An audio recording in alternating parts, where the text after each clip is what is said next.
Even though practical battery technology has progressed past the Daniell cell, it still has immense value as a teaching and experimental tool due to the ease with which we can exchange cells of different types. For instance, if we wanted to compare the voltage of a copper-zinc cell to the voltage of a copper-aluminum cell, or to a copper-silver cell, all we need to do is swap out one side and connect a voltmeter.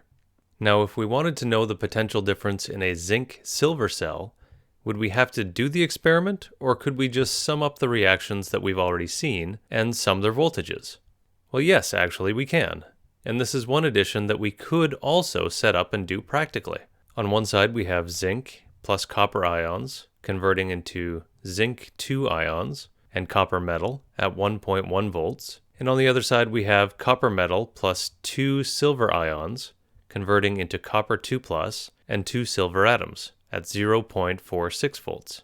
And to sum the two reactions and their voltages, we get zinc plus 2 silver ions converting into zinc 2 plus and 2 silver atoms at 1.56 volts. Now, does it matter how many electrons are moving, or that we're getting twice as many silver atoms reducing as zinc atoms are oxidizing? Well, this doesn't really matter for the voltage. Electrical potential is a measure of how readily a material is reduced or oxidized, and that is an intrinsic material property. In other words, it depends on what, and not on how much. Okay, now hold on, these voltmeters were fine for demonstration purposes, but they're gonna bug me if I don't fix them.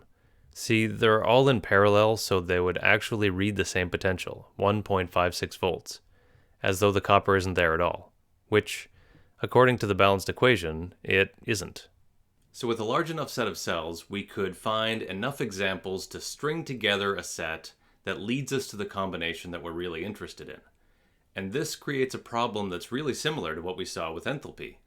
In that case, we found that we could either sum up different reactions, or we could just establish a standard and then do all of our calculations based on that one single standard.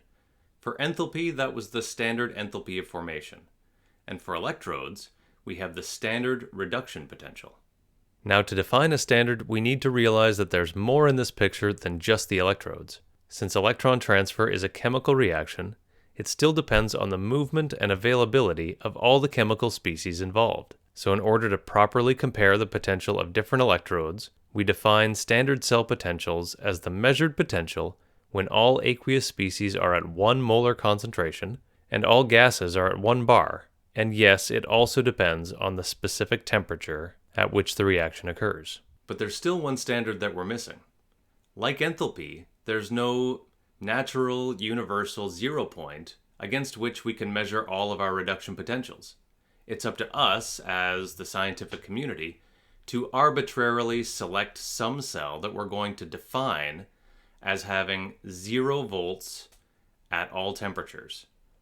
And the half cell that science has chosen to be defined as having a reduction potential of exactly 0 volts at all temperatures is 2 electrons plus 2 hydronium converting into hydrogen gas and 2 water molecules.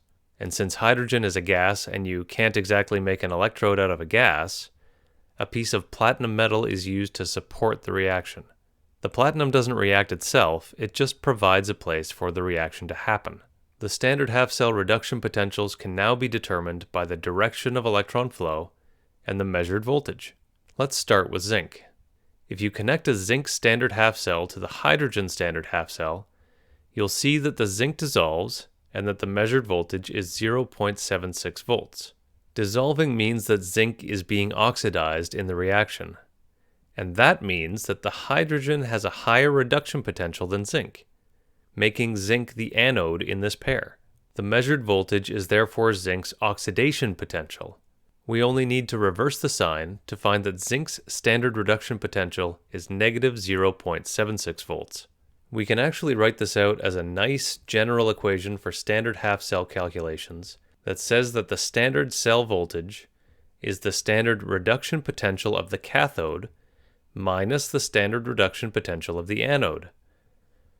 And notice here that we write in the anode reduction potential as it's written on the page, negative 0.76. The negative sign in the equation is effectively doing the same thing as reversing the reaction, to account for the fact that zinc is oxidizing and not reducing. Let's try a second example. If we attach a copper electrode to the hydrogen standard half cell under standard conditions, we see that copper ions are plating onto the electrode out of solution, and the electron flow is now moving away from hydrogen. This indicates that copper is being reduced, and so it is the cathode in this pair. The measured cell voltage is 0.34 volts. Copper is being reduced, so according to the equation, this is equal to copper's standard reduction potential. We are now ready to combine the copper and zinc half cells to find their standard cell potential. As before, zinc is being oxidized, so it must be the anode. Its standard reduction potential is negative 0.76. So because we're seeing the reverse reaction, it's contributing 0.76 volts overall. Copper, as before, is being reduced. That means that it's the cathode. Its reduction potential is 0.34 volts, so combined, we get 1.1 volts for the cell. Using our reduction potential equation, we can simply write in the standard reduction potentials for each half cell to calculate the overall cell potential. And I'm going to note here again that we always use the reduction potentials in this equation. The negative sign is flipping the anode's potential for us.